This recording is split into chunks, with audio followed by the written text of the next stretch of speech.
Yo, what's going on, everybody? We have another special guest. So we had Lauren Cox on from Locked On Bears yesterday.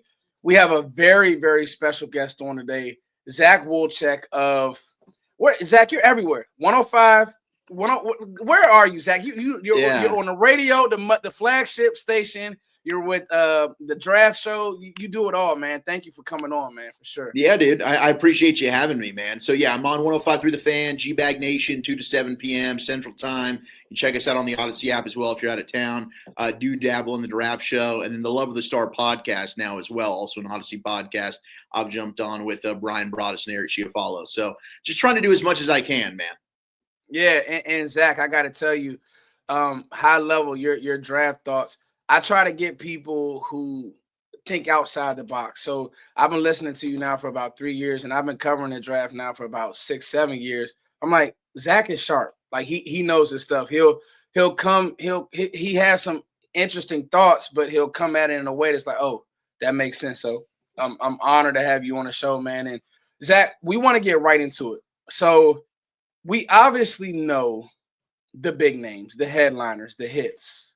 We know, Ted McMillan and, some of the bigger names, Abdul Carter, anybody you want to name in the top 10. Cowboys fans, since Dak went down, have probably done some research. But today, we'll get to some Twitter questions because I put this out on Twitter and a bunch of people stormed us with questions. So we'll get to some of that. But Zach, I want to do every round a name that we aren't talking about. Okay. A name that we aren't talking about. So I'll start. A name that the Cowboys aren't talking about at 12, Zach. To me, everybody's going to give us Genty. I love Genty. I'm pro running back. I don't know where you were. Before we go, where are you on that debate?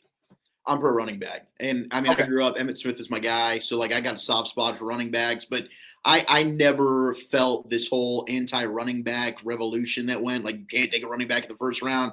I think it's silly. I think you're going to get the most value from that running back in their rookie contract. So I'm all about Ashton Genty. And I get it. This is a deep running back class, but it's Ashton Genty and it's everybody else. So if Genty's there at 12, it's a no-brainer pick for me. I'm taking Ashton Genty. I remember how high you were on Cooper Beebe. I think the league overthought Beebe because of measurables, because, where are you going to play him? And it looks like Dallas got to steal. I feel the exact same way about Genty. I think the running back is coming back in vogue. I think what happened is there was a surge of passing and yards through the air and touchdown. And what happened is the last 2 years we've seen teams kind of play better defense, play with lighter boxes to defend the pass and to rush the pass rusher. And what's happened is there's been a pendulum swing where it's like, let's run the ball now. And I think that Dallas, I want Dallas to be it. Now everybody's going to want to run the ball, but I want Dallas to at least say, if you have an opportunity to get, I say like this, there's a difference between a Corvette and a Camry. Mm-hmm. Camry's going to run great, but a Corvette, it's a little different. Right, it's different, right? Genty's a guy that's going to come in and make everybody better. I understand, yes, if you have an elite offensive line, you can put whoever back there and they'll probably get you 4 yards a carry. And when it looks to the analytic numbers in their crowd, there's production there. There's a difference. Saquon Barkley is a difference maker. Jahmyr Gibbs is a difference maker at running back. Ashton Genty is a difference maker. So, yeah, you can go Rico Dowdle and you can go over 4 yards a carry and you can get 1,000 yards. But how many touchdowns Rico have? 2, I think, right? So Ashton Genty's going to get you double digits next year, I guarantee you, with the star on his helmet. Well, the crazy thing about it is Rico didn't have a run over 30 yards. I don't ever think that there will be a defense that says, you know what, we need to go in and we need to stop Rico Dowdle. And this is not a knock on Rico. People have said, you know what, Foots, you don't have to bash Rico. It's not bashing him. He's a 27-year-old running back that I say, if he wants a big contract, or can you build around Rico? Do you say, you know what, we'll go into this offseason and we're like, you know what, we're good with Rico. I think the Cowboys did that last year. We'll be okay with Zeke and we'll be okay with Deuce Vaughn. And I like those guys, but we have to now look at it from a NFL. How do they view you? Nobody in the league views Deuce Vaughn as a threat. Fun guy. Fun story. Chris Vaughn, the whole nine. But do you view him as a threat, Zach? No, you do not. No. Do you view Rico Dowdle as a threat? No. No, you don't. And, No. and I like him, but and so okay, so we got that out the way. Now this is players at 12, Zach. I was thinking, and I said, you know what? A bunch of players have started off in the top 10, right? Where they're slated to go top 10. This is how it happens every draft season, and then guys start getting pushed up. The new flavor of this month is Jalen Carter. If you're on the draft scene and and when Dane he put out his rankings and DJ's putting out their stuff and you're starting to hear that buzz. Jason Jordan Reed, ESPN, they're putting out their rankings and Jalen Carter. And I like Jalen Carter a lot. I mean, I said Jalen Carter, Jalen Walker. Yeah, I know. Walker, yeah. Georgia edge linebacker, off ball linebacker. So the name that I have flirted with, Zach, that Cowboys fans should know is Will Johnson, cornerback, Michigan. First of all, before I get into my thoughts on him, Zach, do you see him possibly falling to 12?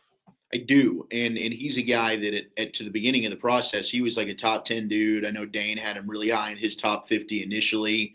He was regarded as the top corner in the draft. I do think now, 6'2", 200 pounds, he is a guy that could slip, especially if he doesn't run well at the combine.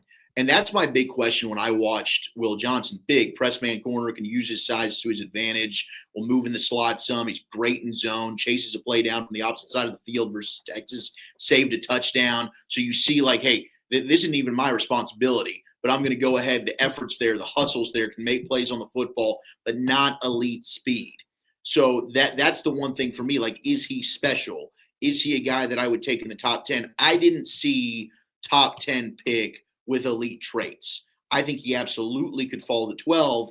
And now when you look at the Cowboys' new coaching staff, I think he fits better with what they want to do now than what they previously were doing, even under Mike Zimmer. And look, he would fit with DQ, right? He's long. They're going to play a lot of zone, but I think he fits with what Eberflus is wanting to do, similar to what you saw with Jalen Johnson. For me, there were some corners that I just like more foots. Like, I like Sean Revell Jr. from East Carolina. Problem is he's coming off that ACL, right? Like, I love Jahdae Barron, but he doesn't have the size that a Will Johnson has. So I think you're right for bringing him up. He could be in play because I've seen some comps to Diggs. I don't think the ball skills are as good as Trayvon Diggs has, but I think he's a good player. I just don't know if he has the elite type of upside. I'm struggling a little bit with Will Johnson. All right, let me talk you into him, Zach. This is good. This is really good. I think about Christian Gonzalez, and I remember the NFL overthought Gonzalez, and the Patriots drafted him and got a lockdown corner. Now, is Johnson Gonzalez? No. Had the injury this year. He took a step back this year. But, man, when you watch that Alabama tape from last year, Zach, and you watch, 6 interceptions over his career, was a freshman All-American, Zach. This is All-American as a freshman. He comes in out of high school, go. And he's locking down. I mean, some of the battles he's had with Marvin Harrison Jr. and some of those receivers in the Big Ten. I mean, all of those Ohio State guys, because they didn't travel when Jesse Minter was there. They just played their responsibilities. And I think him being coached under Minter really would sell me him transitioning to Matt Eberflus's scheme, because Flus is not going to play a lot of press, but he's going to play off man. And I just had my buddy on, like I said, I had my buddy on from Locked On Bears, and he was telling me, like, you know what? Flus actually did play a lot more 3 this year. He was more known as a too high team, and he would keep those safeties in the middle of the field. But he played a lot more 3. I think that Johnson. So the thing that people struggle with that I've talked to is you see him so far off the ball at times. It's all this zone. Yeah, I think that the athleticism, Zach, is. Dude, he has freaky athleticism to me. And I see that he could play press, man. Can he do it as well as Siobhan Revell? Absolutely. Like, Revell is Megatron out there. I mean, he's like Brandon Browner. I mean Brown, from this corner from Seattle for a long time. Yeah, New England. Richard Sherman. Yeah, I mean, he will beat you up out there. He can run. There's a play where he undercut a ball. I mean, he is, but the injury. Yeah. Yeah. And so that's what scares me. Now, Zach, let's take it to a Cowboys lens. You brought up Diggs. No, I don't see the ability to break on the ball and turn the ball over like Diggs, but we don't even know if Diggs is going to be available. I don't know. What have you heard? I don't even know if Diggs is going to play next year. I don't think if he plays, it's going to be probably post Thanksgiving. I don't think you should really assume that Trayvon Diggs is going to be available for the majority of the season next year, which is a huge bummer. And then you got Jordan Lewis, who's a free agent, and you got Bland, who hopefully is going to be healthy this year. But Kalen Carson, who I liked a lot, I liked his tape a lot. I was surprised, especially tackling, how he struggled. And it might have just been a confidence thing as a rookie. Like, how does Kalen Carson bounce back, right? You lost Josh Butler due to injury already. He's going to be out probably the whole year. So corner's a big need, Foots. It is. So to mention Will Johnson here at 12, if he was there, I haven't asked, I don't know in that building if they like Will Johnson or not, but I think he'd absolutely have to be in consideration. I just think there's a lot of second round guys that I'd be interested in at 44 at corner. Yeah, at corner. Yeah. I went down. I saw Max Harrison. I really like him. Yeah. I don't know where you are on the Louisville kid. Quincy Riley, really like him. Yeah. And What do you think seeing of Amos, it live. the Ole Miss kid? So Amos was really good, but kind of a lumbering player, Zach. So it was really if he could get hands on you, was good. If you weren't a shifty receiver, it was good. But if you had Wanye's brother struggled with that as well, but he tried. The one thing that I loved about Wanye's brother, seeing it close as Zurier Thomas, really, really physical, really heady player. But you could tell he has to be on the outside. That's it. And so with those guys, if you want to get a second round corner, you're looking at Amos, Ole Miss, Zurier Thomas, Florida State. If Harrison fell, I would sprint to the podium. Yeah, I sprint to the podium if corner is still identified as a need. If they don't hit it in free agency, and you know what, Zach, you got some homework for us now. Next time you come on, you talk to those guys in the building. You let them know, hey man, I got you. What are you guys talking about? I'll try to put some feelers out there. And I love Benjamin Morrison from Notre Dame. What did you think about him? I loved him. I think, but also press man, quick feet at the line of scrimmage. He's not easily fooled by wide receivers out of the break, runs well. I think he flips his hips, uses the boundary really well. He's super competitive. I think he's great at defending slants. A lot of these corners are all just going to give up the slant. For me, it's like, okay, I'm used to this, but do you tackle, right? To limit the big play. If you're going to give that up inside, do I at least get the ball carrier on the ground? But to me, I watched him. I thought he was one of the better corners I've seen. The anticipation when it comes to breaking on the football, can stay in phase with defenders. I thought his tape versus Marvin Harrison Jr. 2 years ago, you brought up Will Johnson, was pretty damn good for Morrison. But the hip scares me, man. Can I take a corner who's coming off a hip injury, and is that going to linger throughout his career? Yeah, that's that's one. Okay, Zach, who's the name that you have that we're not talking about at 12? Okay, let me throw this one out there because I think he's got a shot to be there, and I know nobody's talked about him. Okay. How about the tight end Tyler Warren from Penn State? Ooh. How about Tyler Warren? Okay, because I've chirped, I've been talking about Mike Green. People know that. I love Mike Green. He might have some off the field stuff that I just heard about, which maybe he slides a little bit. But as a player, I love Mike Green. But Tyler Warren, this is just different, right? Because we're not tight end, that feels like a luxury pick. I don't think the Cowboys would actually do this. But he holds Penn State tight end records for receptions. Only Big Ten tight end with 4 rushing touchdowns in a season. Comes from an athletic family, right? He's got the genes. His dad played football at Richmond. Grandpa played at Wake Forest. This guy played all over the field. He's the definition of a football player for me. So he's lined up. He's taking snaps at receiver, tight end, halfback, offensive line. They played him at quarterback even. Moves all over the formation. I think he can inline block, but he is a true downhill, lower the shoulder, run over a mofo type of runner. Like the Gronk comp, I don't think that's crazy for me. He's just an all-around bad ball catcher. He's an okay route runner, but he's got great hands. If you watch him against USC, he was a one-man wrecking crew that day against the Trojans. It was crazy. It's unreal. So to me, like he might be the best player that nobody's talked about outside of Travis Hunter and Ashton Genty.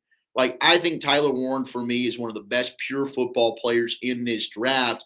And if we're going to talk wide receiver, maybe Tyler Warren should be in that conversation because Fergie took a step back. I was expecting Fergie to cement himself as a top 5 tight end, but this team ran a lot of 12 personnel. And right now, like I don't love having Scooney on the field. I mean, he showed that he could be an NFL player. But if you want to run a lot of 12 personnel, let's go get us another tight end we feel really good about that can also be a difference maker in the receiving game. And Tyler Warren can be that guy. Matchup nightmare. Like linebackers aren't fast enough to run with him. And I think he's different from a guy like you remember when we did draft Scooney, it was Dalton Kincaid. I think he's different from Kincaid because I don't look at Tyler Warren and say, well, he's going to go dig linebackers out, but he's a good block. Like he can stay, he'll kick out it in, he'll lock it in, he'll climb next level in the run game. So they'll have to honor that part of it. And he's physical. Like you said, his dad was a safety. His dad was, he's been around football.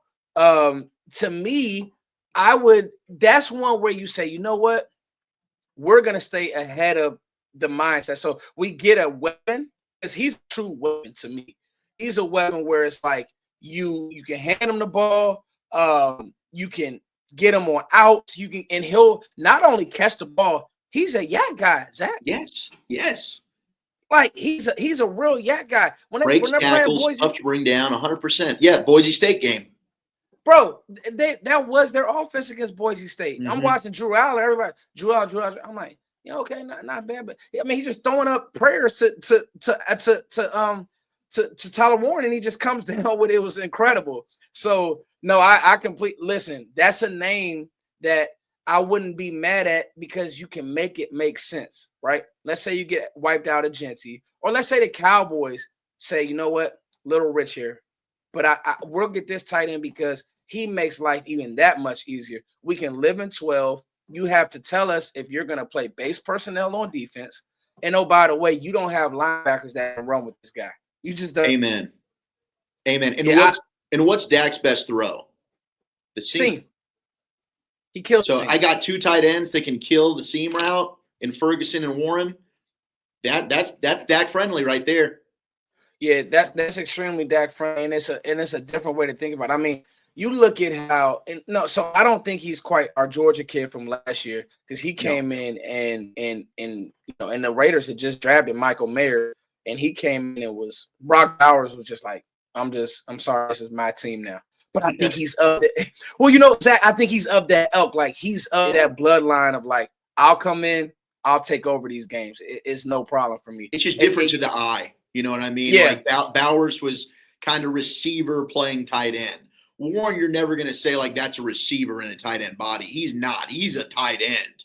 But the dude, he does it in a different way, but the production's still there. He is – I don't think outside of Bowers, I don't think that I've had that much fun watching film. Yeah. Because he was Penn State's offense. So there's going to be people who watch this back and say, well, these guys are talking about a tight end. No way. No, I don't want to hear it. Guys, trust me. Just condition your mind. Just go watch him. Literally watch down in and down out. I don't think that Penn State had a receiver with like 30 plus catches. It was incredible. So it was those 2 running backs, those bulldozers, and it was Tyler Warren. All right, this is good stuff, Zach. Let's get to the second round. Okay. And I got a name for you, Zach, that nobody's talking about. And I watched him at this Senior Bowl, and I said, I don't know, y'all. Like I don't know. His name is TJ Sanders, defensive tackle, South Carolina. Zach Wolchuck, I got to tell you, man, I'm watching this guy, and he's not big. What did I write down his measurables? Got him at 6'4", 290. 6'5", 6'4", 290. But this is what I wrote down. The Missouri tape was amazing. Fills the double team very well, and he has a plan. Great first step. He will forklift centers. Forklifts them. If they're trying to double him, or if he doesn't have a rush plan, he just forklifts them, rushes them back. The LSU tape was really good. Really good technique, has a really good long arm. He walks centers and guards back, forklifts them. And then I love these tackles that They don't use the same stuff every rep. So he has a crossover. He can get to the fit in different ways. He'll press guys. He's just a very mature defensive tackle. In a loaded defensive tackle class, but TJ Sanders was good. What do you think about him, Zach? No, I think you've got him nailed. He's disruptive. His ability to pass rush is really what's special to me. Like slippery, able to split the guard and center, get upfield. I love that. Like you mentioned there's a lot of really good defensive tackles like Darius Alexander out of Toledo, another dude who's kind of jumping on the scene. The guy that I would fight for would probably be Alfred Collins out of Texas. Okay. I watched Alfred Collins and I see a little bit, and I've said this on a couple of platforms. I don't want to say like he is this player because this player is a Hall of Famer and like one of the best in the league. But I see just like glimpses of Chris Jones in the way that he plays. Oh, yeah. Like, he's so big. He's so big. He's phenomenal against the run. The way that he's able to bat down passes at the line of scrimmage, getting those big bare hands up there. But I think the pass rushing ability for him is something that's going to get better at the next level. I think Sanders is a better pass rusher right now, but Collins, to me, better run defender. But I like what you're saying with Sanders. I would not mind that pick at all at 44. If you lose Osa, okay, and it's just Mozzie. Now, would you kick Golston inside? There has been times where Eberflus has liked, 5 texts. You say, hey, go play D tackle. But at the end of the day, the issues. Now, I did get this nugget. Eberflus has actually been really good versus the run. But I know with Cowboys fans, we just get scared of, stop the run, stop the run, stop the run. And I agree, but it's some of that coaching, it's some of that personnel. I think it's a little bit of both. We have a new D-line coach who's really, really good. So I think it's going to be interesting to see the types that they go for. I do think that they will leave this draft with a D lineman. I don't know where. Yeah.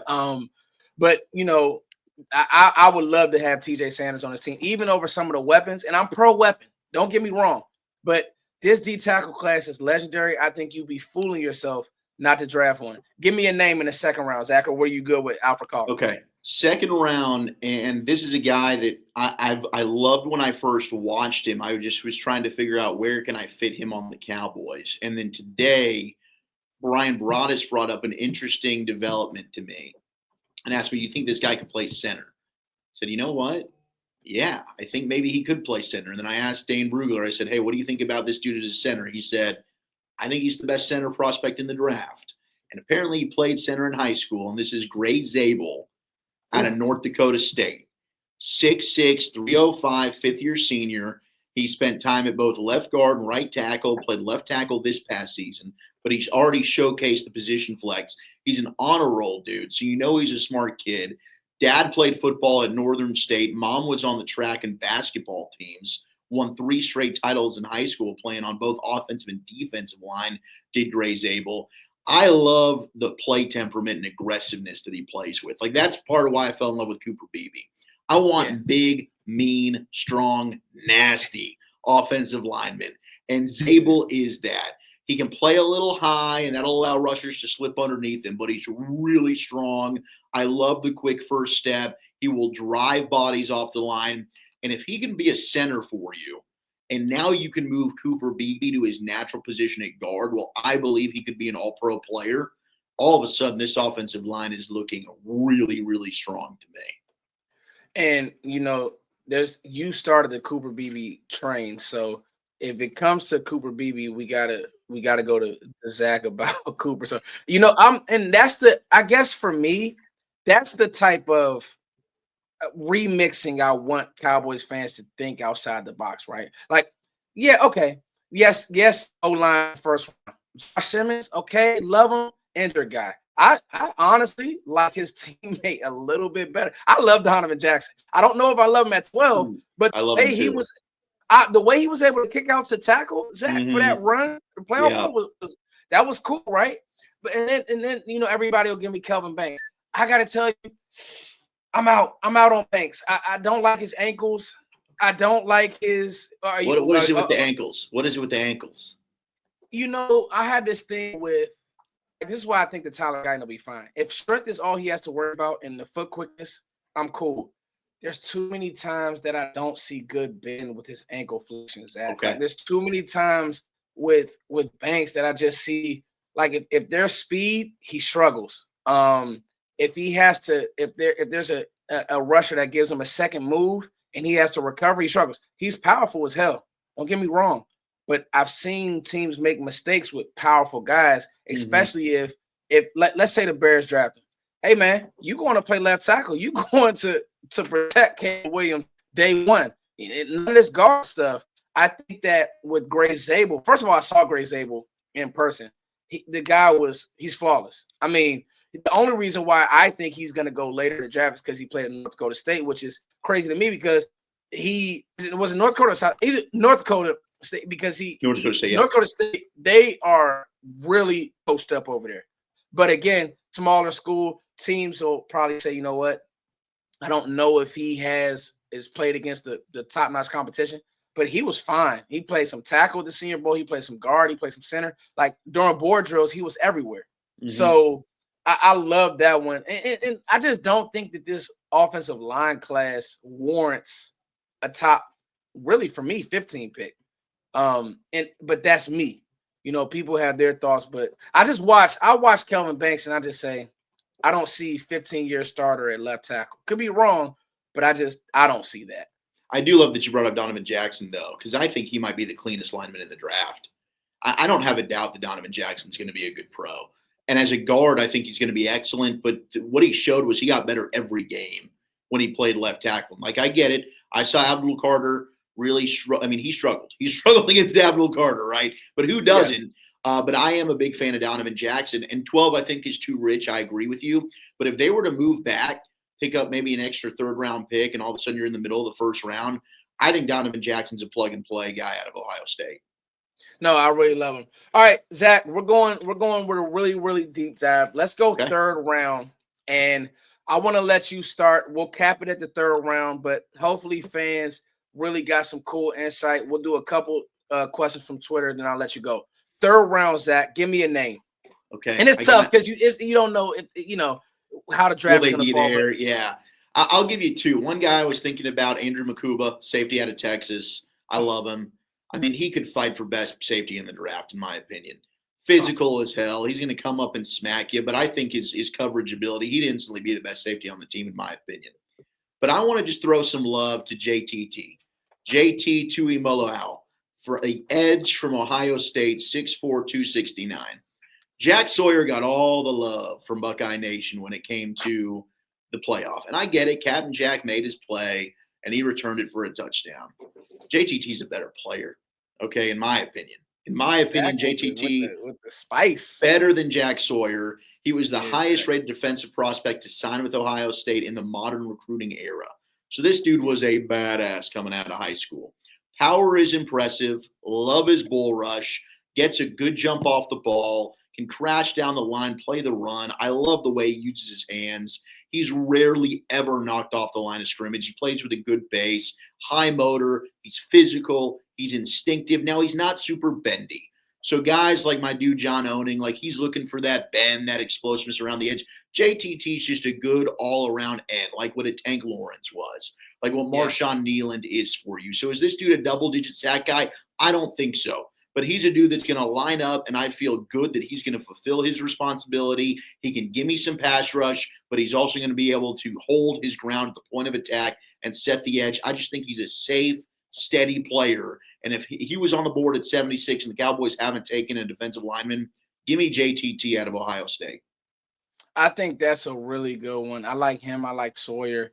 Obviously, Michael Williams is on that Tyleik Williams is on that defensive line. So that's a really, really good. And like I said, anybody coached from the great Larry Johnson, like sign me up. One of the best. They have two of the best position coaches in football, and Larry Johnson and Brian Hartline. So okay, and I wanted to just hit on this what you said about Andrew Makuba.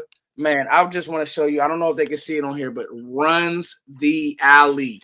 So I'm old school, Zach. I write the notes. Runs the alley. Play speed is amazing. Slightly undersized, but he knows what's going on, man. This guy. People will say he's a box safety. No, he's not. When he was at Clemson, he could play on the roof. He could play in the box. Mm-hmm. He really. Sometimes he'll do stupid stuff, penalty prone at times, but for the most part, this dude definitely could be the best safety in the class. It's not even close. Rookie.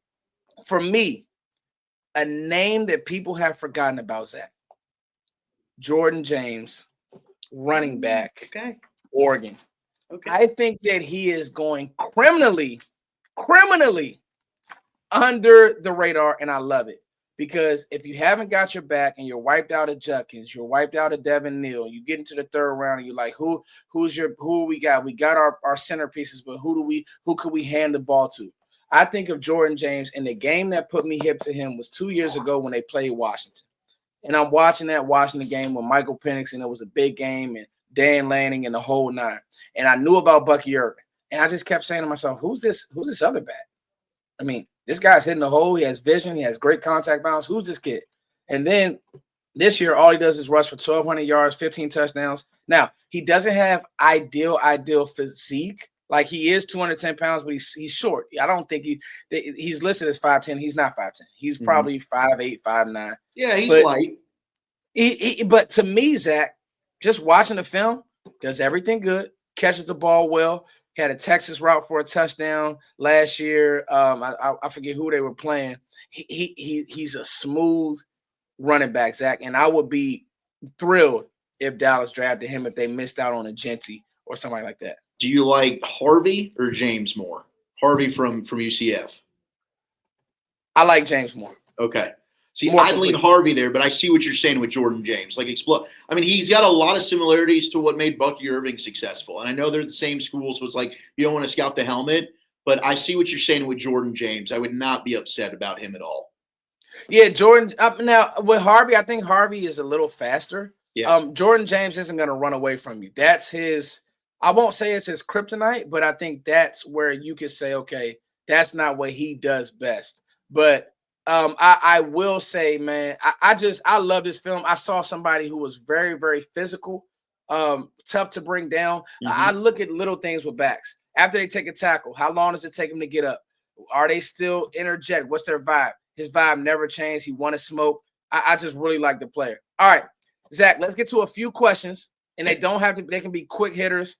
Let's get to this one right here. This was one that I really, really thought. Rank which position, wide receiver, running back, DT, DN, run out of starting caliber players first. So which position group runs out of starting caliber players first? Ooh, probably defensive end. I think defensive end's not quite as deep as those other positions are. Running back, I mean, we could probably go to the 5th round, and we could probably argue for a dude that we think could be a featured back.